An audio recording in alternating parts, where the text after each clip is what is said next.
자, 오늘은 마태복음 25장 1절에서 13절까지의 우리가 읽은 이 본문 말씀 중심에서 열처녀 비유에 대해서 이제 말씀을 드리려고 합니다. 그런데 본론으로 들어가기 전에 열처녀 비유를 보는 눈을 좀 열어드리고자 비유에 대한 그 배경을 대강 먼저 이제 설명을 좀 하려고 합니다.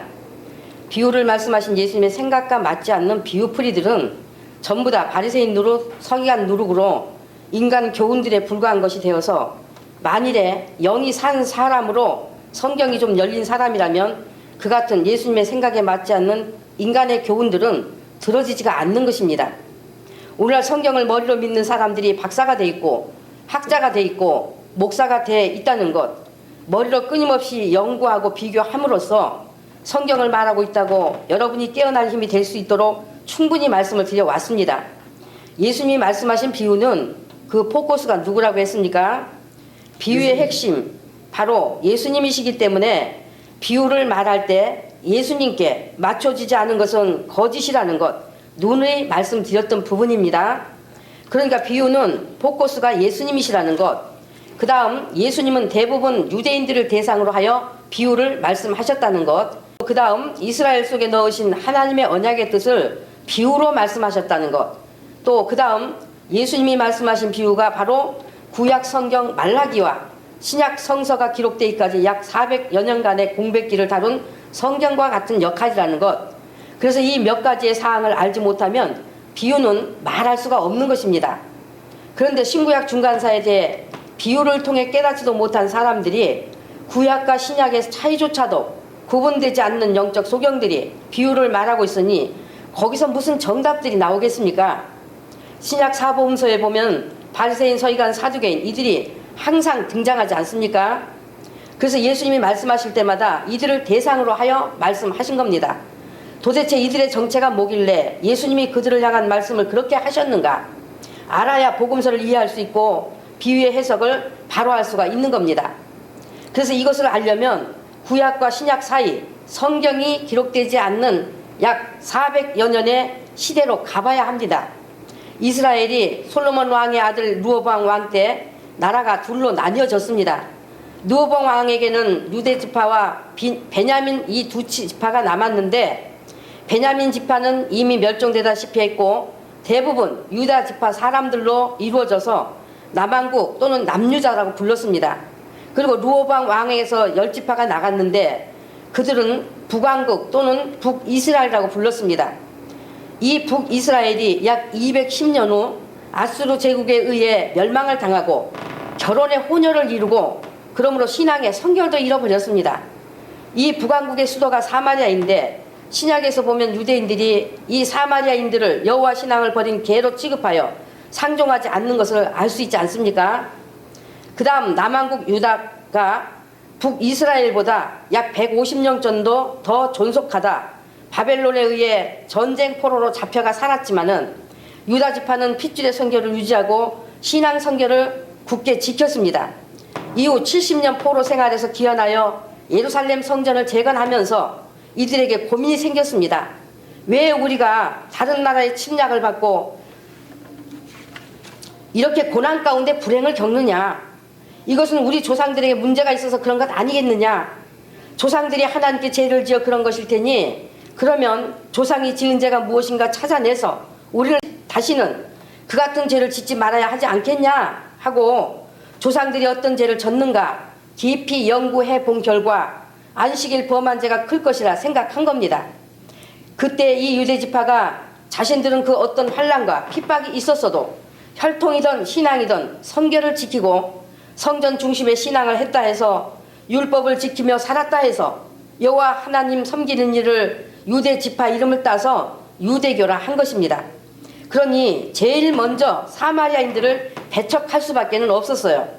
사마리아 사람들이 성전 재건에 비용을 대겠다, 그리고 예루살렘으로 우리도 예배 드리러 오겠다 하는 것을 이 유대인들이 너희들은 개다, 감히 그 더러운 돈을 하나님의 성전 재건에 쓸 수 없다, 성전 근처도 오지 말라 하고 철저히 막은 것입니다. 그런데 이 유대인들이 신앙적 우월감을 지나치게 갖다 보니 점차 그들 마음에 신앙적 교만이 들어오게 된 것입니다. 말라기서를 쓴 선지자가 구약의 맨 마지막 선지자로 그 이후 선지자가 없었습니다. BC 331년에 그러니까 예수님이 오시기 전 331년경에 헬라 제국의 알렉산더 대왕이 그 아버지의 대제국의 야망을 계승하여 세계를 정복해 나간 겁니다. 이때 유대민족도 알렉산더에게 정복을 당했어요. 그런데 알렉산더가 몇 해 못 가서 33살 젊은 나이에 말라리아로 죽고 말았어요.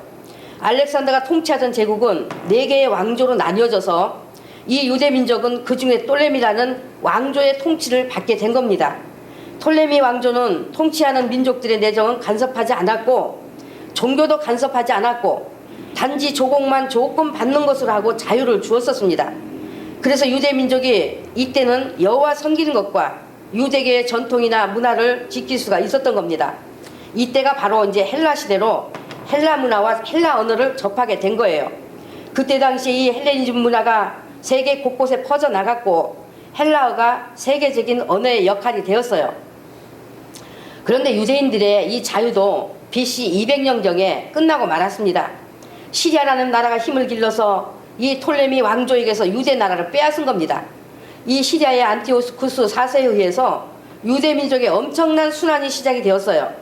이 안티오쿠스가 유대민족의 언어인 히브리어나 아람어를 쓰지 못하게 통제시키고 그리스어를 쓰고 그리스 문물을 받아들이도록 강압한 것입니다. 시리아가 재정난으로 인해 예루살렘 성전에 있는 중요한 보물들을 다 약탈해 갔고 중요한 문화들을 파괴시켰습니다. 할례 의식이나 안식일을 지키는 것, 성전에서의 제사 드리는 것 등을 다 폐지시키고 복사된 구약 성경을 가지고 있는 사람들은 사형을 시킨다고 한 겁니다. 그리고 성전 제단들을 다 헐고 그곳에다 우상의 제단을 만들어서 대지를 제물로 바치게 한 것입니다. 이렇게 되니 유대 민족에게 엄청난 고민이 되었고 유대 지도자들 간의 의견이 갈라지면서 내분이 일어난 겁니다. 신약시대 때 예수님에 대해 별로 관심 두지 않고 단지 부활에 대해서 논쟁 벌이던 그 사두개인들 아시죠? 이 사두개인은 다윗 왕 때 사독이라는 제사장이 있었는데 다윗 왕을 계속 보호하고 도왔던 유명한 사람으로 그 사독의 후예들로 사두개라는 이름을 가진 사두개파가 생겨난 것입니다. 이들의 주장은 우리 유대 국가가 유지되려면 그 부유한 그리스 문물을 받아들이는 것이 좋겠다 하고 나왔고 거기에 맞서서 반대하는 계층이 있었는데 절대로 안 된다. 율법을 범하는 것은 하나님께 범죄하는 것이니 우리는 죽음을 불사하고라도 오직 여호와 하나님만 섬겨야 한다는 바리새파가 생겨나게 된 겁니다. 바리새 하는 것은 구별된 자라는 뜻입니다. 율법을 지키며 오직 여호와 하나님만 섬길 것으로 구별되었다. 조상들이 지은 죄를 또다시 되풀이하지 말자는 계층으로 구별되었다라는 뜻이에요. 그것을 바리슘이라고도 하고 바리새파라고도 하는 겁니다. 그래서 성전은 빼앗기고 제사하려고 성전에 들어가면 시리아 군들이 잡아다 처형을 했으니 결국 유대인들이 신앙을 지키기 위해서는 도망할 도리밖에는 없게 된 것입니다. 그런데 도망자는 또 시리아의 저항 세력으로 여겨 찾아내 처형을 했던 겁니다. 이 유대인들이 도망하다가도 안식일을 만나면 도망 중에 몸에서 이제 땀나지 않겠습니까? 땀나면 그것은 일한 것으로 율법을 범한 것이 되기 때문에 자기 몸에 땀났나 확인해 가면서 뛰지도 못하고 걸어가다가 죽기도 한 겁니다. 안식일을 거룩히 지켜라, 안식일에 일하지 말라 하신 안식일 준수에 대한 하나님의 명을 잘못 오해하여 그같이 무저항으로 걸어가다 활과 칼에 맞아 죽은 겁니다. 조상들처럼 또다시 안식을 범하여 하나님의 진노를 사느니 차라리 죽음을 택하겠다 하여 그때 유대인들의 순교가 제일 많았다고 전승에 내려오고 있어요. 그런데 이미 산속으로 도망가 있던 마띠아라는 제사장이 5 아들과 함께 안 되겠다, 이러다간 유대인들이 시도 안 남겠다 생각하고 마띠아를 찾아서 몰려든 유대인들과 함께 전략을 짜서 밤에 모두 무기를 들고 계속 게릴라전을 했습니다. 그래서 마띠아의 셋째 아들 유다 마카베오가 승리를 거두어서 시리아로부터 독립을 하고 약 130여 년간 정치적 독립을 유지했어요. 그럼에도 사두개파와 바리새파 간에 서로 주장이 다르니 원수지간처럼 돼버린 겁니다. 그렇게 내분이 끊이지 않는 가운데 또다시 BC 63년에 로마의 폼페이우스에 의해 함락되어 로마의 속국이 돼버렸어요. 그러니까 예수님이 태어나셨을 당시에 로마의 지배를 받고 있었지 않았습니까? 그리고 서기관은 구약 성경 에스라서 때 율법을 해석해 주기 위해서 생겨난 사람들입니다. 그래서 랍비 또는 선생 또는 율법사라고 불렀는데 대단한 존경을 받을 수밖에 없었던 위치였습니다. 율법에 이해가 없던 백성들에게 그 해석을 서기관이 내려주었어요. 이 서기관들이 율법을 철저히 분석하고 연구해서 백성에게 이건 해도 된다, 저것은 안 된다 하는 말이 떨어지면 그것이 유대 백성에게 법이 되었던 것입니다. 그런데 율법을 너무 세분화하여 가르치니 이 백성들이 그 계율에 얽매가지고 수고의 짐, 무거운 짐이 돼 있었던 것입니다. 오늘날 교회들이라고 다르지 않습니다. 교회인들에게 무거운 짐들을 지어주고는 있어도 예수 그리스도 안에서 얻는 참 자유의 법을 가르쳐주지 못하는 예는 얼마든지 많습니다. 예수님 당시에 바리새인이 약 6,000명 가량이 있었다고 합니다. 그런데 이들이 하나님의 뜻을 잘 살피기보다는 율법을 지키는 것이 영생에 들어가는 의가 된다고 여겨버리고 율법 지키는 것에 대해서만 뜻을 두어버렸던 사람들입니다. 그러나 율법을 다 지킬 자는 사람 중에는 없음에도 이들이 다 지키고 사는 것처럼 행세함으로써 다 외식에 걸려버린 것입니다. 이같이 율법의 뜻을 보지 못한 영적 소경이 되었기 때문에 표적을 잘못 맞췄기 때문에 메시아이신 예수를 알아보지도 못하고 배척했던 것입니다. 사두개인은 성전관리를 맡은 자들에 속해요. 그래서 비교적 부자로 살았어요. 구약 성경에 보면 하나님이 복에 대한 말씀을 많이 하셨지 않습니까? 하나님의 말씀을 삼가 듣고 순종하면 땅에서 잘되고 장수한다 하셨으니 땅에서 사는 동안 부귀영화 명예를 가지고 인기 없고 존경받고 사는 것이 하나님이 주시는 최고의 복이라고 생각한 현세주의자들이었습니다. 이 사두개파가 역사 속에서도 우리가 잘 살 수만 있다면 이방인의 문물들을 받아들이자고 했던 사람들이라고 했지 않습니까? 그러므로 오늘날도 교회가 예수 믿고 구원은 받는 것이고 또 잘되고 잘 살게 된다고 하는데 맞추는 것이면 죽이는 누룩이요 사두개파에 속한 독인 것입니다. 시대 따라 교회도 세상 오락 문물을 받아들여야 한다, 시대 따라 교회도 취미를 맞춰줄 정도쯤은 제공해야 한다 하는 이런 사두개 사상이 교회라 하는 곳에 얼마나 들어와 있는지 다 보고 있는 거지 않습니까? 그러면 이 신구약 중간사에 누가 없었다고 했습니까? 하나님의 말씀을 받아서 전해주는 선지자가 없었습니다. 하나님께 선지자들을 보내는 대로 죽여 없애버렸어요. 그에 대하여 예수님께서 마태복음 21장 33절로 46절에 비유로 말씀하셨고 히브리서 11장 32에서 40절까지 그 중에 36절, 37절에서 이를 증언해주고 있어요. 여러분이 나중에 읽어보시길 바랍니다. 하나님의 뜻을 인간머리로 부지런히 살피고 근거하다가 오히려 하나님을 거역하는 대로 나가기 시작했고 하나님이 보내시는 선지자들까지도 죽이는 것으로까지 나가게 된 것입니다. 어떤 선지자가 와서 하나님이 너희에게 이같이 말씀하셨다 하면 서기관들이 저것은 하나님의 한 말 아니다, 틀렸다 하면 그냥 처리해 버렸던 것입니다. 그리고 바리새인들은 다른 것 보지 말고 우리를 봐라, 우리의 말을 듣고 우리의 행하는 바를 보라 하고 자신들의 말과 행위를 의의 기준으로 삼아 가르쳤고 그것을 또 해석하여 제공한 것이 서기관이었던 것입니다. 자, 그래서 이제 400여 년의 성경이 기록되지 않은 이 선지자가 없었다는 것은 뭐가 없었다는 것입니까? 그러면 하나님의 말씀이 없던 400여 년의 공백 기간이 지나갈 무렵 제사장 가문에서 선지자로 누가 나타났습니까?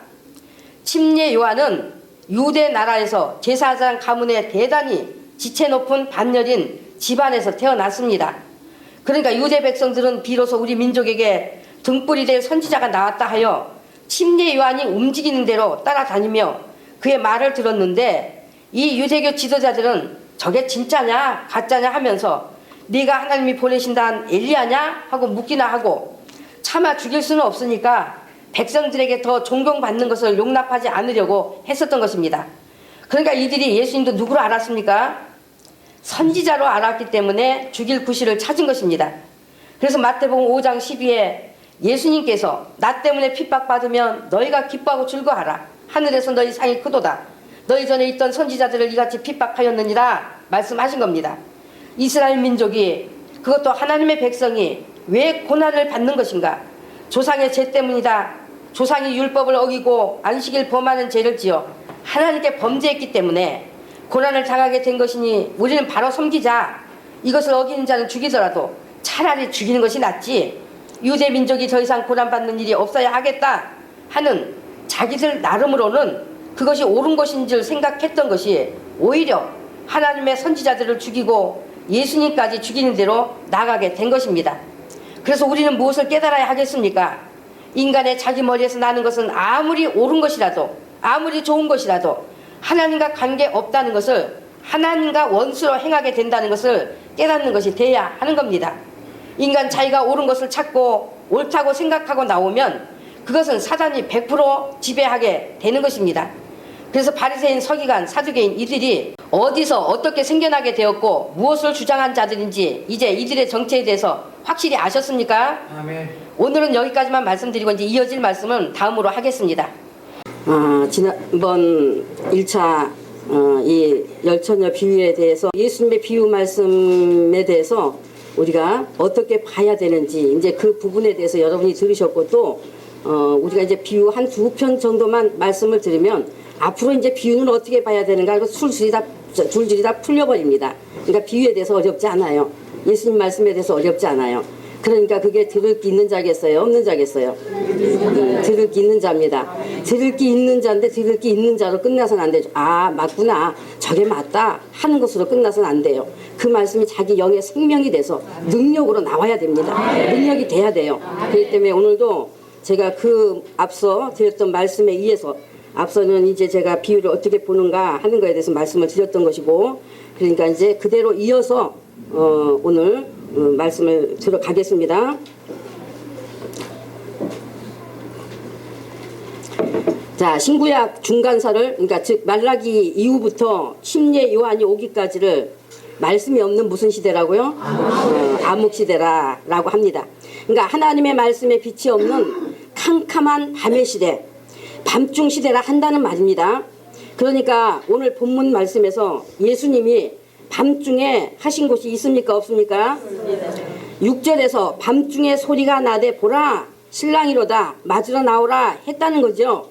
하나님의 말씀에 빛이 없는 깜깜한 밤중에, 즉 신구약 중간사 말씀이 없는, 선지자들의 말씀이 없는 영적 어둠의 때에 소리가 나되 보라 신랑이로다 맞으러 나오라 한 겁니다.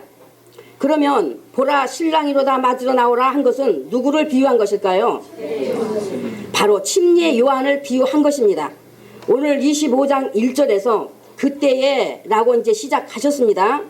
그때에 하는 것은 그 위에, 그러니까 마태복음 24장 45절에서 51절 충성된 종과 악한 종에 대한 비유 말씀과 같은 내용으로 연결되는 것임을 의미하는 거예요.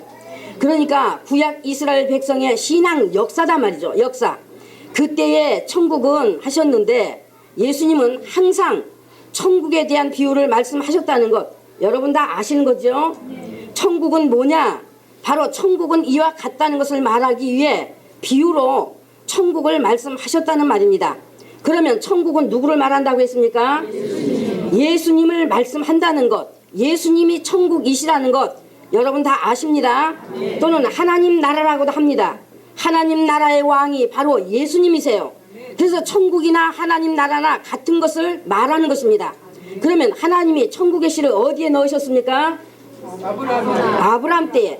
창세기 22장에 내 씨가 대적의 문을 얻는다, 내 씨로 말미암아 천하 만민이 복을 얻으리니 해서 바로 그 씨가 아브라함이 낳은 아들 이삭이 아니라 갈라디아서 3장 16절에 누구라고 말해주고 있다고요?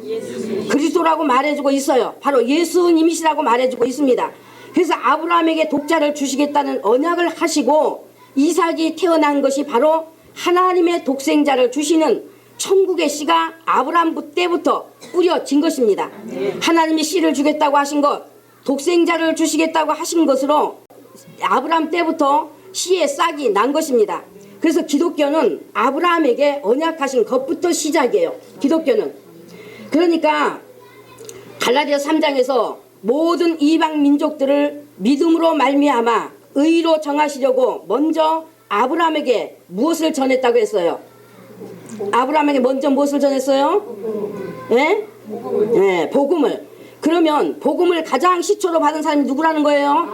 아브라함이단 말이야. 아브라함. 이것을 알아야 예수님의 비유의 말씀이 또 열리는 것입니다.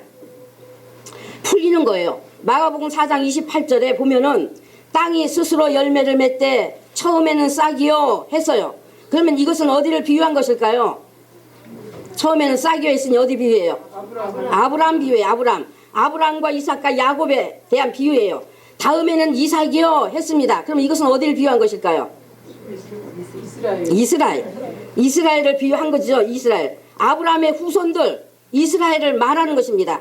아브라함의 뿌린 씨가 싹터 자라서 이삭을 피우고 다음에는 이삭의 충실한 곡식이다 그랬어요. 이삭의 충실한 곡식, 즉 알곡은 누구를 말할까요? 예수 그리스도입니다. 예수 그리스도. 그 다음 알곡이 익으면 낫을 대나니 이는 추수 때가 이르렀음이라 했습니다.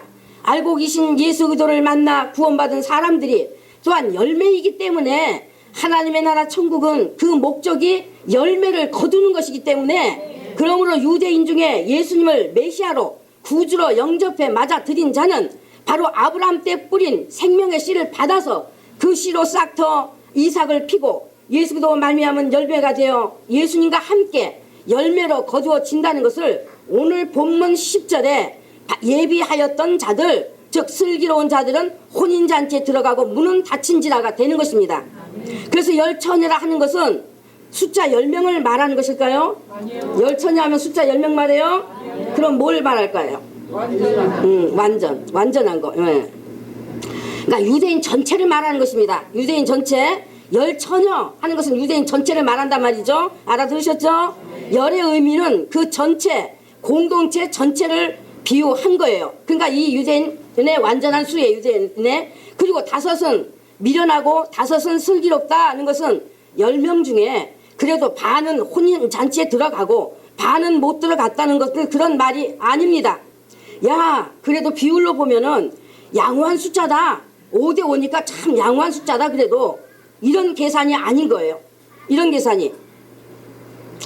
유대인 중에 들어가는 자가 있고 들어가지 못하는 자로 두 종류임을 말하는 것입니다. 두 종류. 미련한 자는 들어가지 못하고 슬기로운 자는 들어간다는 의미예요. 자, 그 다음 오늘 예수님은 천국은 마치 등을 들고 신랑을 맞으러 나간 열처녀와 같다 하리니 라고 하심으로 유대인의 혼인 풍습을 들어서 말씀하셨습니다.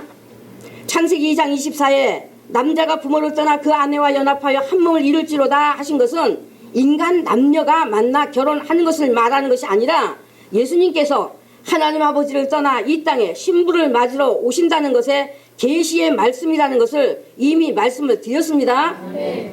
예수님과 온전한 연합을 이루어야 함을 말씀하신 뜻이라는 것.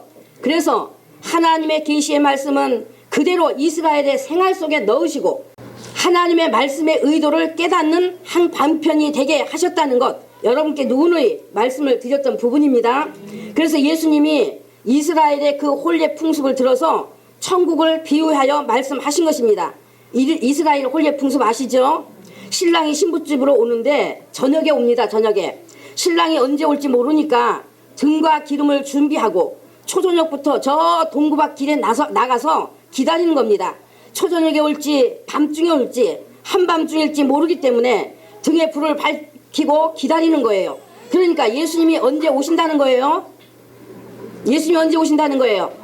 밤중에 오신다고. 밤중에 오신다는 말입니다. 처음 예수님이 이 땅에 오실 땐 그것을 초임 예수님이라고 말하지 않습니까?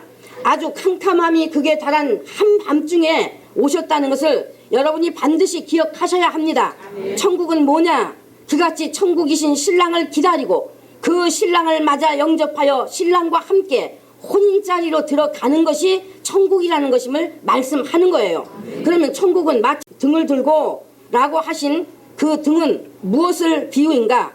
바로 하나님께서 이스라엘 민족의 조상인 아브라함에게 독자를 주시겠다는 생명의 언약이 등입니다. 또한 하나님께서 모세로 하여금 주신 그 생명을 얻을 수 있는 길로 안내하는 율법을 말합니다. 율법이 등이에요. 율법이. 하나님의 백성인 이스라엘에게 하나님께서 아브라함을 통해 독생자를 주시겠다는 언약을 하셨고, 그 독생자의 언약, 메시아에게로 갈 수 있는, 그리스도를 만나러 갈 수 있는 등과 같은 역할을 하는 율법을 주셔서 이스라엘이 그 율법을 가졌습니다. 그러니까 등을 가졌어요. 자기에게 주신 율법을 다 자기 앞에 두고 있었다는 말입니다. 율법을 주셨다는 것은 메시아 언약을 가졌다는 말입니다. 그러니까 미련한 자의 특징이 무엇입니까? 그리고 슬기로운 자의 특징은 무엇입니까? 미련한 자는 등만 가졌다 했고 슬기로운 자는 등과 함께 여분의 기름을 준비했다는 겁니다. 여러분이 지금 이거 이스라엘 민족의 이야기로만 듣는 것이면 제가 말씀드릴 이유가 하나 없는데 여러분 어떠십니까? 여러분 자신의 이야기를 지금 연결해서 듣고 계시나요? 네. 자기의 믿음이 되기 위해서 듣는 것이냐는 말입니다. 네. 예수님께서 이 열처녀 비유 말씀에 이어서 바로 뒤에 달란트 비유의 말씀을 하셨어요. 구약을 남의 이야기요 이스라엘 민족의 이야기로만 듣고 마는 것이면 그것은 한 달란트 받아서 땅에 묻어둔 미련한 자요 악한 자입니다. 그러잖아요들. 주님이 제가 이제 그 일부 사람들이 하는 말대로 그냥 그 표현 그대로 제가 주님이 그럽니다. 저는 주님이 그러고 싶지 않아요. 저는 주 예수님 주 예수 그리스도지 주님이 그러고 싶지 않다는 말입니다. 그러니까 그냥 제가 표현을 그렇게 하는 거예요. 주님이 우리 구원을 위해서 다 이루어 놓으셨는데 우리가 그것을 믿으면 구원 받는 것이지 마음으로 믿어 의에 이르고 입으로 시인하여 구원에 이른다고 했는데 우리가 이것을 확실히 믿으면 되지 성경 모른다고 구원 못 받냐? 맞습니다. 성경 다 모른다고 구원 못 받는 것은 아닙니다. 그런데 예수님의 구원을 믿는 사람으로 그 예수님과 하나님의 일에 대하여 바르게 알고 인격적인 관계가 되어 존중하고 사랑하는 관계를 이룬 믿음이 되기 위해서 그래서 온 마음과 뜻과 목숨을 다해 성경을 알려고 하느냐? 그럼에도 모르는 것이 많기 때문에 그래서 성경 몰라도 구원 받는다고 말하는 것이냐? 아니면 주님 믿으면 구원 받는다 했으니까 하는 자신의 입맛에 맞는 것만 가지고 믿는다 하면서 성경을 땅에 묻어둔 것 같이 하는 태도로 구원 받는다고 말하는 것이냐? 만일의 후자라면 가서 장사하여 한 달란트를 남기라고 한 달란트를 주셨는데 한 달란트 남기는 일은 전혀 하지 않는 악한 자에 속할 뿐인 것입니다. 단지 주님이 십자가 위에서 우리 구원을 이루어 주셨으니 그것을 믿으면 구원 받는 것이지 우리가 뭘 더 해야 하는 것이냐? 하나님이 나를 주님의 십자가 공로로 구원해 주시는 것이니 그걸 믿으면 된다 한다면 달란트를 땅에 묻어놓는 악한 자와 같은 것이라는 말입니다. 인간의 힘으로는 구원 얻을 수 없다는 것 잘 알기 때문에 주님의 십자가 공로로 구원 얻는다 하신 것 잘 가지고 있다가 제가 여기 가지고 왔습니다 하는 것과 같다는 말입니다. 그런데 보니 한 달란트의 값은 남기지 않았으니 한 달란트 받아 땅에 묻어둔 미련한 자요 악한 자요 그 악한 자는 달란트 비유 맨 마지막 절에 어떻게 된다고 말씀했습니까? 한 달란트는 뭐냐 이제 하는 것 이미 이 달란트 비유 나갔는가 모르겠네요. 이 달란트 비유에 대해서 나갔는가 모르겠어요. 예. 아니면 앞으로 또 안 나갔으면 제가 또 다룰 부분이 있겠고요. 한 달란트는 뭐라고 뭘 가지고 한 달란트냐 하는 것은 이제 앞으로 그러겠다는 말입니다. 자, 그러니까 이런 악한 자에 처하게 될 믿음은 꼭 자기 입맛에 맞는 자기 수준에 맞는 것 같은 이야기만 눈에 들어오기 때문에 예수님이 십자가에 달릴 때 우편 강도가 예수여 당신의 나라 임하실 때에 나를 생각하소서 하니 예수님이 내가 진실로 네게 이르노니 오늘 네가 나와 함께 나간에 있으리라 하셨다고. 그 강도가 성경 알긴 하냐? 단지 그 고백 하나로 구원 받았지 않냐?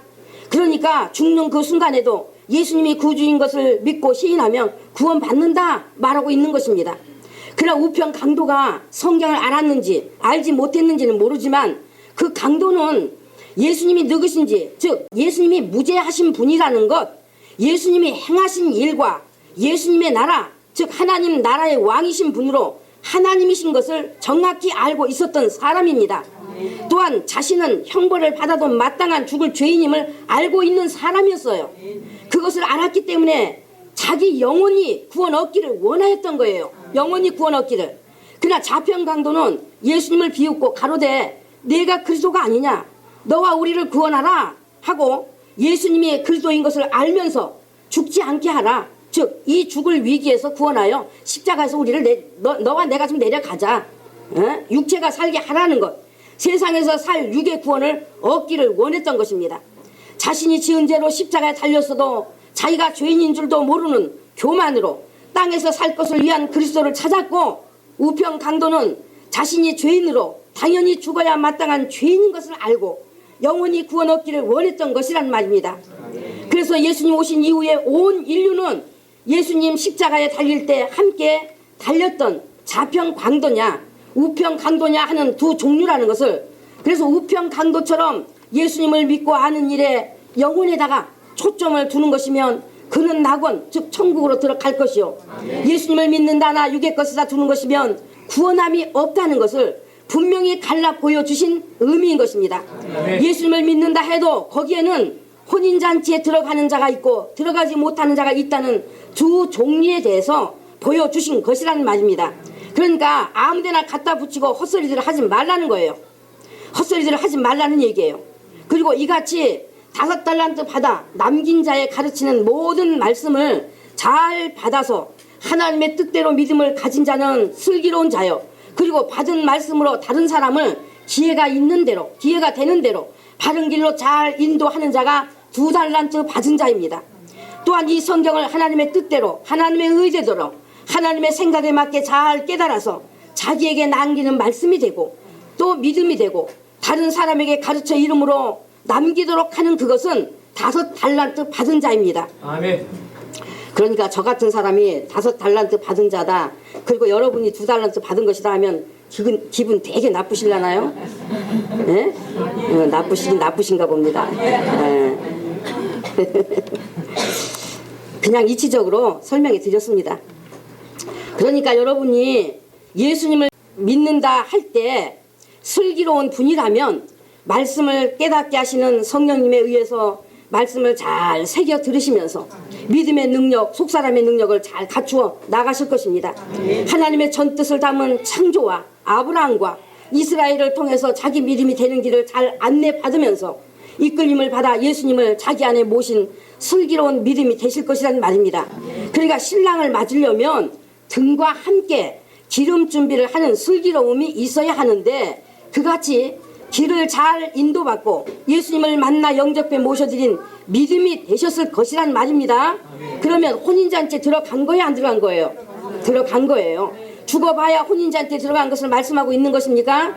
아니라는 거 아시죠? 예수님은 초림 예수님을 만난 것, 즉 예수님이 자기 안에 오셨으므로 만나게 된 것을 혼인잔치 들어간 것으로 말씀하고 있는 것입니다. 현재 혼인잔치는 하고 있지는 않지만은 이미 들어간 것으로 말씀하신 거예요. 그것이 천국이에요. 천국. 그러니까 등을 들고 신랑을 맞으러 나간 열처녀는 이때는 포커스가 누구에게로 맞춰져 있습니까? 신랑에게. 그러니까 신랑이 예수님께. 예수님 신랑이죠. 등 가지고 지금 신랑 맞으러 나갔는데, 다시 말해 이 이스라엘이 율법을 통해 죄인임을 알고 자기가 죄를 지을 때마다 또는 1년에 한 번 대속죄일에 백성들의 죄를 속하려고 죄를 준비한 제물에 안수하고 피 흘려 하나님께 보이시는 것으로 이같이 그리스도가 오시면 피 흘려 모든 죄를 깨끗이 씻어 주실 것이다 하는 그 피 흘리러 오실 그리스도를 대망하며 기다렸습니다. 대망하며 기다린 민족이란 말입니다. 그러면서 어느새 죄인으로 그리스도 메시아를 만나야 하는 하나님의 율법을 주신 뜻은 변질돼 버리고 자기가 율법을 행함으로 구원 얻는다는 것으로 돌아가 버린 것입니다. 율법을 통해 포커스가 신랑에게로가 아니고 자기에게로 돼 버렸다는 말입니다. 이것이 바로 기름이 떨어졌다는 것을 말하는 거예요. 이것을 처음에는 포커스가 신랑이었으나 말라기 선지자 그 이전부터 신랑은 점차 있게 되었고, 등불의 역할을 한 율법의 뜻인 신랑에 대해서는 사람들 속에서 꺼져버리고 예수님 오시자 신랑이 오시자 신랑이 왔다고 신랑을 맞으라고 외쳐도 신랑을 맞을 수 있는, 신랑을 알아볼 수 있는, 신랑의 말을 알아들을 수 있는 마음도 귀도 눈도 다 어두워져 버려서 맞아 들을 수가 없게 되었단 말이에요. 그러나 슬기로운 처녀라 한 것은 율법의 저주 아래 있는 자신들에게 메시아 그리스도께서 오시면 이 저주에서 해방시켜 주시고 하나님의 율법을 온전히 지키려 하나 지킬 수 없는 자신의 죄를 대신하여 죽어주실 분, 피 흘려주실 분, 오직 그리스도 메시아이신 신랑을 기다리는 것에다 포커스를 맞추고 기다렸다는 것을 말하는 것입니다. 등과 함께 그릇에 기름을 담아 가져갔다고 하는 것이 그것을 비유한 말씀입니다. 그래서 선지자를 통한 하나님의 말씀이 없어도 때는 알 수는 없어서 다 함께 졸기는 했어도 자기 속에 하나님의 율법의 뜻을, 즉 신랑을 기다려야 한다는 그 뜻을 굳게 가지고 있었기 때문에, 그리스도를 기다려야 한다는 그 뜻을 굳게 자기 속에 가지고 있었단 말이에요. 있었기 때문에 보라 신랑이로다 하는 음성을 듣고 일어나 곧 신랑을 맞아 영접할 수가 있었다는 말이에요. 여러분, 예수님이 자기 앞에 와 계신다고 맞아 드릴 수 있는 거 절대 아닙니다. 등을 가졌으면 그것은 신랑을 맞기 위한 것이니, 등을 가졌다면 신랑을 맞기 위한 것이니, 거기에는 오직 신랑만 포커스가 되어서 신랑이 오실 것에만 마음과 귀를 집중하고 선지자들이 전하는 말에 귀 기울여 오실 때가 가까웠는지, 아직 더 기다려야 하는지 잘 분별할 슬기로움을 가지고 집중하여 기다린 때에 보라 신랑이로다 맞으러 나오라 하는 음성을 들을 수 있고, 달려나가 맞아 영접하여 함께 혼인자리로 들어가게 돼 버리는 것입니다. 근데 이 미련한 자들은 신랑이 더디오니까, 신랑이 더디와 근데 이제 신랑 잊어버렸어. 그냥 딴짓 하는 겁니다. 그냥 잊어버리고 딴짓해. 슬그머니 세상 정욕의 것들을 받아들이고 마음이 세상으로 그냥 나가버렸어요. 나가버렸어. 육신을 위해 사는 대로 온 마음을 쓰고 있는 데다가 더 쌓아보려 하는 대로 열심히 장사하러 다니고 말죠. 육체의 것들, 육신의 것들 열심히 장사하러 다니고, 그러니 신랑에 대해서는 둔해지고 감각이 없어져 버린 것입니다. 신랑을 알아볼 능력이 없는 거예요. 능력이. 신랑이신 예수님이 오셨을 때 예수님을 신랑으로 알고 영접해 맞아들인 사람은 아주 극소수에 불과했다는 걸 여러분 기억하시기 바랍니다. 나다나엘, 진짜 저 목수의 아들 예수가 우리가 기다리는 메시아라고?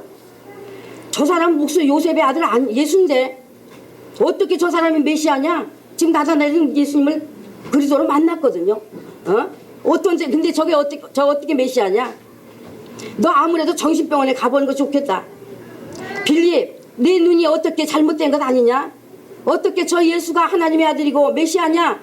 나는 도무지 메시아로 볼 수가 없고 나사렛 사람 요셉의 아들 예수로밖에 보이지 않는다.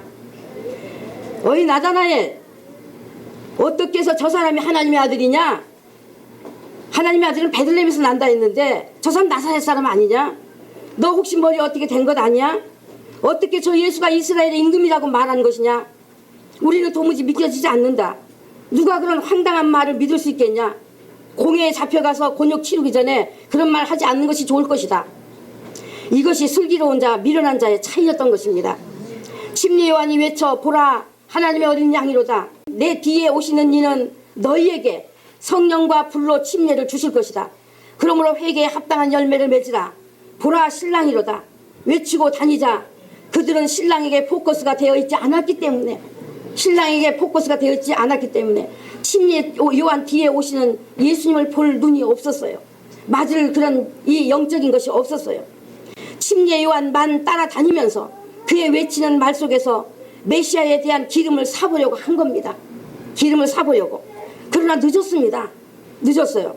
하나님의 어린 양이 내 뒤에 오신다 하니 하나님의 어린 양에 대한 신랑을 맞을 기름을 찾는데 그들에겐 이미 때가 늦어버린 겁니다. 곧 가까이 문 앞에 이르렀기 때문에 때가 늦어버린 거예요. 요한복음 6장 41절에 예수님께서 자기가 하늘로서 내려온 떡이라 하심으로 유대인들이 예수께 대하여 수군겨져 가로되 이는 요셉의 아들 예수가 아니냐. 그 부모를 우리가 아는데 제가 지금 어찌하여 하늘로서 내려왔다 하느냐. 예수께서 대답하여 가라사대 너희는 서로 수군거리지 말라. 나를 보내신 아버지께서 이르지 아니하면 아무라도 내게 올 수 없으니 오는 그를 내가 마지막 날에 다시 살리리라. 선지자 글에 저희가 다 하나님의 가르치심을 받으리라 기록되었은즉 아버지께 듣고 배운 사람마다 내게로 오느니라. 이같이 구약의 말씀과 선지자들의 말에 가르침을 받아야 하는데 가르침을 받지 않았습니다. 이들이 가르침 받지 않았어요. 그것은 다 자기 사는 길에 바쁘고 육의 삶에 빠져 있었고 자기 머리로 율법을 해석하여 엉뚱한 방향으로 나갔기 때문에 육체의 정욕에 빠져 살았기 때문에 다시는 돌이킬 수 없는 신랑을 맞지 못할 길로 가버렸던 것입니다. 그래서 오늘날 예수님을 믿으러 나온 우리 이방인들은 다른 줄 아십니까? 앞서 말한 대로 예수님이 구원을 이루셨으니 우리가 믿기만 하면 구원 얻는다 입니까? 어떤 사람이 이런 말을 하는 것을 제가 여러 번 듣게 되었습니다. 지금은 자다가 깰 때라고, 때를 알고 준비하는 자가 지혜로운 자라고. 여러분, 우리가 언제 잠을 잤는데요? 우리가 이방인이 언제 잠잤습니까? 우리 이방인은 잠자는 때라는 것은 없습니다. 그건 유대인에게 해당되는 거예요. 영적 암흑시대 400년간 선지자가 없던 시대, 그것을 말하는 거예요. 우리와는 상관없는 거예요. 그거는 이미 신랑이신 예수님이 오셔서 우리의 죄를 다 사해 놨고 우리의 구원과 생명과 영생을 다 이루어 놓으셨고 또 얻도록 하셨기 때문에 우리 이방인은 구약을 거슬러 올라가서 예수님이 구주다 하는 것을 듣고 그때는 우리 영의 매짐이 되지 못하기 때문에 우리가 구약으로 거슬러 올라가서 예수님과 나와의 관계를 잘 가르침을 받아야 하는 것이요. 신랑을 만날 준비를, 즉 초림하신 예수님을 만나 내 영혼에 모셔드려 혼인잔치로 들어갈 수 있는 자격을 갖추어야 하는 가르침을 받아야 하는 것입니다. 율법 속에 넣으신 뜻을 배우고 나와 예수님과의 관계를 이루는 자격을 갖추고 그리고 성서 속에서 메시아를 대망한 민족이 유대인의 지도자인 바리새인은 왜 예수님 맞아 영접해 드리지 못했을까? 아, 바리새인은 이래서 예수님 가져서 만나지 못했구나, 이것으로 예수님 가져서 만나지 못했구나 를 볼 수 있어야 하고, 자기 속에 바리새인이 있다면 깨끗이 팔아버려야 예수님을 사게 되는 것입니다. 왜 구약 성경의 박사인 서기관들은, 왜 사두개인들은 그렇게 성경의 중심이신, 성경의 주인공이신 예수님을 만나지 못했을까를 살피고, 또한 자기 속에 서기관적인 것이 있고 사두개인의 요소가 있다면 깨끗이 팔아버려야 예수님을 사게 되는 것입니다.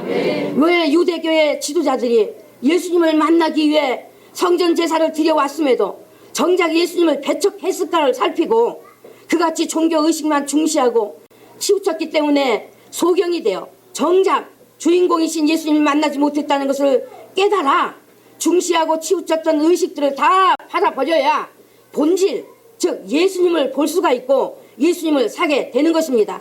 그러므로 이 같은 가르침을 받지 않으면서 초림하신 예수님을 만날 믿음의 자격을 갖추어야 혼인잔치로 들어가게 되는 것인데, 지금 오늘날 그런 말씀이 여러분에게 얼마나 지금 들려지고 있습니까? 그 같은 가르침이 얼마나 여러분에게 들려지고 있느냐 말입니다. 오늘 말씀이 신랑이로다 맞으러 나오라 하니 다 졸며 잘새 밤중에 오신 신랑을 맞아 그대로 혼인잔치로 들어갔다고 하는 것입니다. 그러므로 초림하신 예수님을 맞아 영접하여 연합된 믿음이면 이미 혼인잔치로 들어간 자인 것입니다. 이것은 시제상 미래의 일이지만, 혼인잔치는 미래의 일이지만 예수님은 미래로 말씀하지 않으셨어요. 그런데 요즘 때를 알고 준비하는 자가 지혜로운 자다 하는 것이 얼마나 우매의 말인지 여러분은 아시고 계십니까? 때를 알라고 준비하라고 하는 것은 제가 이해하기는 지금 종말의 때가 되었으니 예수님 오실 때가 가까웠으니 예수님 맞을 준비하라는 말이지 않겠어요? 그러니까 그 준비한다고 종말의 때를 아는 것이 준비인 줄 알고 자기 속은 예수님과 관계 맺지도 못했고 영으로 구원받지도 못했으면서 종말의 때를 알려고 열심히 예언들의 귀 기울이고 현상들의 귀 기울이고 다니는 것이지 않습니까? 알맹이 없는 겉껍데기 같은 말들 쫓아 다니는 거지 않습니까? 바로 이것이 미련한 자인 것입니다. 그런 것들에 치우쳐서 마음이 쫓아다니고 종말의 때에 일어나는 일을 다 안다 해도 그것은 그에게 혼인잔치 들어갈 수 있는 것에는 이미 다 때가 늦었습니다. 때가 늦어서 사단에게 다 잡혀버렸습니다. 그래서 우매한 소리 듣고 따라 다니는 것입니다. 그러니까 여러분께서도 신랑이신 예수님을 믿는다 하면서도 왜 신랑과 함께 하나 되는 믿음이 되지 못하느냐? 왜? 신랑이 주는 것을 왜 받아먹지 못하느냐? 왜 이같이 보내시는 성령님의 말씀을 들으면서도 속 능력이 되지 못하느냐? 말씀을 듣고도 왜 돌아서면 잊어버리고 들었음에도 금방 잊어버리고 말씀의 능력을 갖지 못하느냐? 왜입니까? 다 신랑의 것이 아닌 다른 것들을 취하고 살았기 때문인 것입니다. 신랑을 아는 일에 초점을 두지 않고 다 겉껍데기들, 사단이 뿌리는 누룩의 말들을 듣고 자라왔기 때문에 받아들여지는 것이 이 말씀, 이 생명의 말씀, 성령이 보내시는 이 말씀을 받아들여지는 것이 방해를 대단히 받는 것이기 때문에 그렇습니다. 거기다 예수님 믿는 것을 예수님께 초점을 두고 예수님만 믿고자 함이 되었지 못하고 세상 복을 받고자 하는 대로 마음을 두었었기 때문에 말씀을 영으로 받아들이는 것이 대단한 방해를 받고 있기 때문에 그런 것입니다. 거기다 자기의 생활 속에서도 도무지 하나님이 함께 하실 수 없는 부정하고 가증한 것들을 여전히 품고 사는 삶이 되어서 삶에 거룩함이 없었기 때문에 거룩한 말씀이 영으로 받아들이지 않기 때문에 그래서 정말 살기 원한다면 말씀 앞에 날마다 자신을 처복종시키는 것에 전념하여야 할 것이고 계속 말씀을 들으면서 잘못 믿은 믿음을 회개하고 끊임없이 말씀을 들으며 믿음으로 돌아서는 훈련을 아끼지 않아야 할 것입니다. 겉믿음이 아닌 영으로 믿는 믿음으로 자기 속에 잘못 심어진 거짓 것들 다 몰아내고 새로워질 수 있는 영의 믿음의 전투를 해나가야 한다는 말입니다. 제가 지난 말씀 제가 무슨 말씀을 드릴 때였나? 알곡과 가라지 말씀을 드릴 때였었나? 지난 말씀을 이제 준비하는 과정에 느닷없이 성령님께서 눈을 열어 보이시는 것이 있었습니다. 눈을 열어서 여기 말씀을 생명이라 여기면서 말씀을 높이는 사람들이 말씀을 듣는다고 하는 사람들이 자신이 이제 그같이 과거에 잘못 들은 그 말씀들로 쌓여져서 얼마나 곤란합니까? 그러니까 이 생명의 말씀을 들어도 이성으로는 이제는 이성으로 영적 지각으로는 옳은 말씀인지 알아. 이게 생명인지 알아. 그럼에도 이 영에 들어가지 않는 거예요. 영의 말씀으로 들어가지 않는 거예요. 받아지지가 않는 거예요. 이 머리로는 이제는 알겠는데 영적 지각으로는 알겠는데 영적 능력으로 들어가지지가 않는 거예요. 그러니까 자신이 그같이 믿음을 육으로 믿는 것으로 인해서 이 말씀을 듣는다 해도 아직도 영혼의 능력이 되지 못하니까 마음이 먼저 허전하고 또 공허해. 예? 그러니까 뭐 어디 때 뭘 또 들어보려고 찾아다니는 거예요. 이것저것 영으로 보여주셨단 말이에요. 성령이 저에게. 그러니까 허전하고 공허한 거 그냥 막 안절부절 못해. 그러니까 또 찾으러 돌아다녀 말씀을. 어디서 찾겠어? 인터넷에서. 돌아다니면서 이것저것 듣고 오늘날 말이지 그냥 그 예언하는 말 거기에 또 빠져들어가는 거 거기에 그 말씀 듣고 또 이 말씀 좋다고 듣고 하니 여러분 성령께서 뭐라고 말씀하셨냐면 그 말씀 듣겠으면 그 말씀 듣든지 아니면 깨끗이 끊고 이 말씀에 온전히 전념하여서 이 말씀 안으로 들어올 수 있도록 자신을 복종시키는 훈련을 하시든지 둘 중에 하나 하셨습니다. 이 말씀 듣는다고 이게 생명이 조금 좀 열리려고 하는데 자기 그 마음이 좀 공허하고 뭔가 좀 허전하니까 말이지 또 인터넷에서 이것저것 듣다 보니까 그 귀신이 또 달라붙어 그들 속에서 그 무리 속에서 역사하는 귀신 그의 입에서 나오는 그 바리새인의 서기관의 그 말이죠. 사단이 뿌린 그런 거짓된 예언들 그런 것들을 들으면서 또 그 영혼이 또 잡혀버리는 거예요. 또 잡혀버려. 그러니까 그것을 내게 보이셨다니까요. 그러니까 여러분 분명히 말씀을 드립니다. 이 말씀을 듣고 다른 거 다 기다든지 그리고 이 말씀을 올인해서 들어와서 정말 성령님 의지하고 자신을 복종시키면서 영혼의 능력을 갖추기를 원하신다면 이 말씀을 들어오시든지 안 그러면 듣지 마. 자기 허전하고 왜 허전해? 아까 말씀드렸잖아요. 과거에 들어서 잘못 쌓아진 것들 그런 것들이 자꾸 이 영의 말씀을 자꾸 거절하고 말이죠. 받아들이지 않는 어떤 진이 되어 있기 때문에 이걸 무너뜨려야 하는데 이 무너뜨리는 과정을 훈련을 통해서 겪어야 하는데 그거 하지 못하면서 어디 또 딴 말씀 들으면 뭐가 안 되게 해결이 되려나? 내 영의 이 허전한 것이 해결이 되려나? 하고 기웃거리고 다니는 거예요. 그거 구원 있어요 없어요? 없어. 절대로 없어요. 지금 어느 때인데 지금이 어느 때인데 이같이 수많은 경고를 보내시면서 이것이 생명이다 진리다 그리고 진리다 생명이다 하여서 자신도 그 고백하면서도 그 고백했으면 그 고백에 자기가 책임을 져야지. 그런 줏대가 좀 있어야지. 먼 인터넷 돌아다니면서 이것저것 들으면서 말이지 또 귀신 붙어서 또 귀신이 방해하는 것 가지고 말이지 말씀 혼란을 겪고 그 영의 혼란을 겪고 무슨 말씀인지 알아들어지시나요?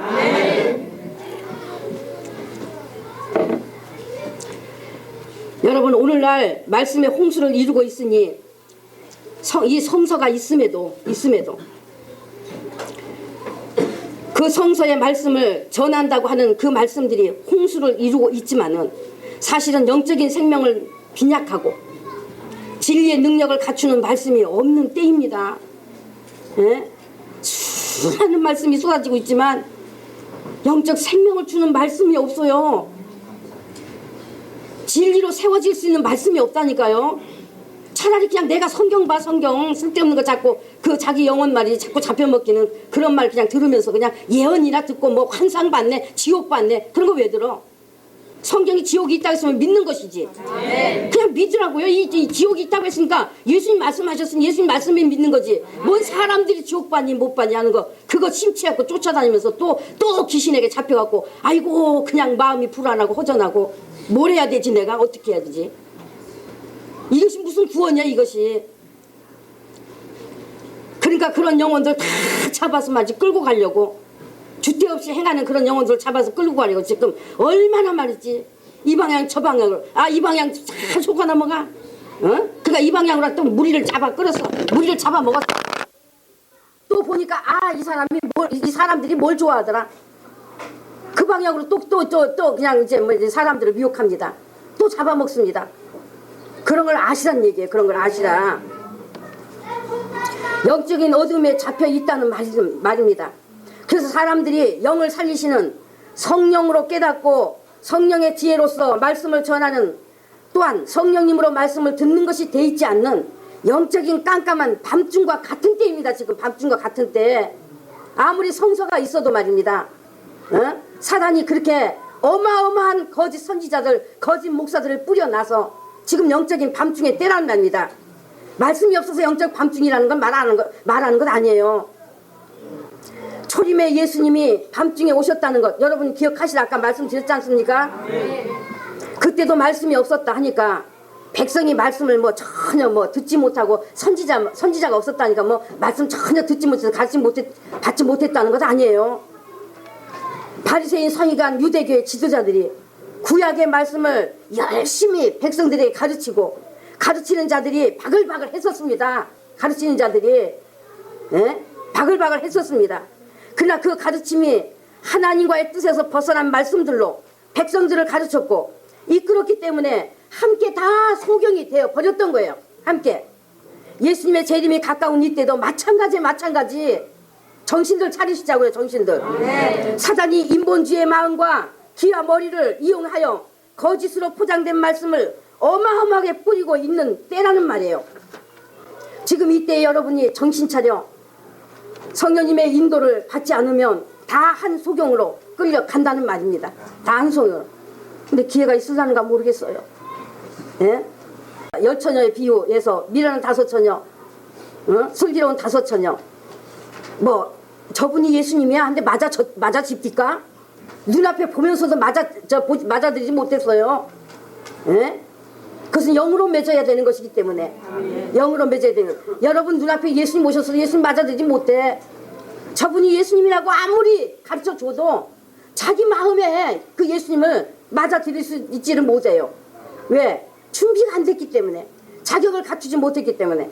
그래서 여러분이 정말로 혼인잔치에 들어간 초림의 예수님만 지금 여러분 이렇게 오늘날 수십 년 믿었어도요 초림 예수 만나지 못한 사람들이 부지기수예요. 부지기수. 자기 기분 자기 열심히 내고 다니면서 종교적인 그런 의식에 취해가지고 말이죠. 본질을 잊어버리고 말이죠. 진짜 예수님께 맞춰서 예수님 말 신랑으로 말이지 신랑의 말을 듣고 그 믿음으로 선자가 없다는 것을 말씀을 드릴 수밖에 없습니다. 그러니까 지금이라도 이 기회 주신 이때에 여러분 쓸데없는 말 듣고 다니면서 자기 영혼 귀신 붙도록 자꾸 귀신이 해방하도록 내버려 두지 마시고 귀 다 닫고 제가 간증 드렸잖아요. 내가 수많은 말씀을 들었는데 듣고 들을 때는 너무 기쁘고 좋아. 들을 때는 막 진짜 방광 뜰 것 같아. 막 소망이 넘치고 힘이 솟고. 그런데 얼마 안 가면 또 그것이 사라져. 전과 똑같아져. 막 공허한 거예요. 괴로워서 정말 이 괴로움에서 벗어나고 내가 정말 예수님의 그 평안을 얻고 싶어서 말씀을 깨달아서 바로 알고 싶어서 바로 믿고 싶어서 소망하면 기도했더니 성령님께서 모든 것 찾아내라. 내가 너의 교사가 되어주겠다. 아멘. 내가 너를 가르치겠다. 아멘. 지금 네가 듣는 모든 말들은 빠진 것이 많다. 그러니까 네가 구하는 것이 없다는 거예요. 네가 찾는 것이 그 말 속에는 없다 라고 말씀하셨어요. 그래서 지금까지 성령으로 인도받아 왔습니다. 제가. 그래서 여러분에게 이 같은 말씀을 드린 것입니다. 그러니까 이 마지막 때에 정말 마지막 때라는 거 여러분 심각하게 여러분 스스로도 알고 계시면서 방황하지 마시고 자기 영혼을 살리는 이 말씀에 올인해서 여러분 마음이 공허할 때마다 또 들어 말씀을 빨리 또 성경을 읽어 또 찬송해 기도해 하면서 또 말씀 얼른 들어. 그러면 또 거기서 성령님이 생명의 생수를 줘. 그러니까 자꾸 그 작업을 해나가. 자기 속에 잘못 들여진 거 그렇게 해서 자꾸 하나하나만 힘을 잃고 떠나갈 수 있도록 그 훈련을 끊임없이 해야 돼. 그것이 여러분이 지금 해야 될 일인데 뭔 어디 가서 뭘 찾겠다고 뭘 찾아. 응? 생명 없는 누룩의 말 듣고 또 그 생명 좀 얻으려고 하는 어떤 좀 길이 조금 비춰져서 말이지 열렸는데 그거 또 막으로 다니는 건 막으로 자기가 또 막으로 다녀 또 막으로 그걸 보여주셨다니까요. 그거를 그래서 지금 이 말씀을 제가 드리는 거예요. 안 드리려 했었거든요. 왜? 그때 보여줬으면 그때 그 말씀에서 보여줬으면 그때 그 말씀에서 해야 되는데 제가 안 하려다가 오늘 좀 성령님이 보여주신 것은 아마 하라고 말해야 된다고 하는 것을 알게 하시기 위해서 주신 것 같아서 제가 오늘 이 말씀을 드리면서 말씀을 맺습니다. 자, 그래서 이제 열처녀의 비유 우리가 어떻게 봐야 되는지 이제 아셨죠? 열처녀의 비유 매우 뭐 사람들이 궁금해하고 많이 그러신 분들이 많던데 이제는 어떻게 봐야 되고 우리가 어떻게 믿음을 가져야 한다는 거 정말 오늘 이 열처녀 비유가 지금 이때에 우리가 드려야 될 말씀으로서는 이미 너무 늦었어요. 이미 우리는 열처녀의 이 슬기로운 처녀가 돼 있어야 되는 겁니다. 슬기로운 처녀 초림의 예수를 내 안에 모셔서요 내 안에 예수님과 함께 연합된 믿음이 돼 있으면 천국 잔치야 그냥 천국 잔치 들어가는 거예요. 예? 근데 이제 무슨 열처녀 비유 말을 전하겠습니까 이제사. 그러나 또 들으셔야 될 분들에게 또 기회를 주시기 위해서 또 드리는 말씀이 되지 않았나 싶어 드리는 것이니 그러면서 이로써 이 말씀을 맺습니다. 기도합니다. 하나님 아버지 감사합니다. 열처녀의 비유 예수님이 이제 말씀하신 이 모든 내용을 우리가 두 주째 걸쳐서 이제 이렇게 살펴보았습니다. 악한 원수마귀는 어찌하든지 이 말씀조차도 바로 전하지 못하게 하라고 혀를 둔하게 하여 내 눈을 가리고 아버지 장난하는 가운데서도 그래도 우리 성도님들이 하나님 아버지 듣는 길을 열어주셔서 듣고 아버지 자기의 영혼들로 들어서 능력이 되게 하는 말씀으로 삼게 해주셨음을 믿고 감사를 드립니다. 이제는 너무나 때가 늦었습니다. 기울어간 이때에 정말 우리 자신이 과거의 믿음을 어떻게 가졌었는지 그것을 돌이켜 생각하면서 회개하고 이 말씀에 온전히 들어와서 영적 능력을 갖추는 그 훈련을 마다하지 않게 도와주시옵시고 정말 하나님 아버지께서 바라시는 그런 슬기로운 15처녀와 같은 믿음이 될 수 있도록 복을 주시옵소서. 간절히 원하미를 제소 권하신 예수님의 이름으로 축복하고 기도드렸습니다. 아멘.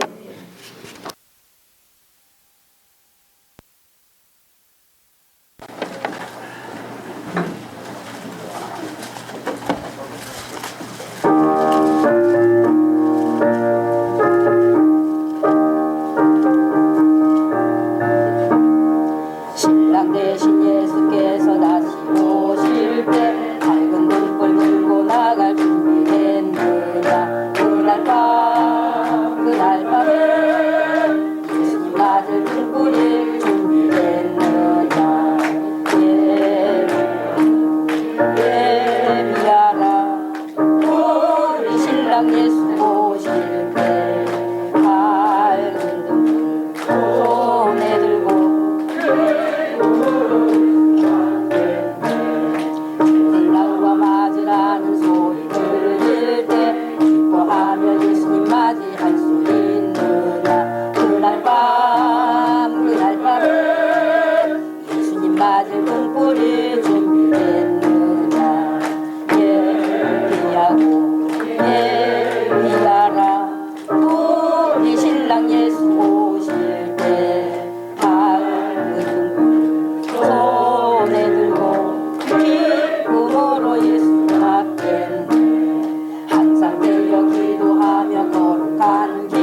땅에서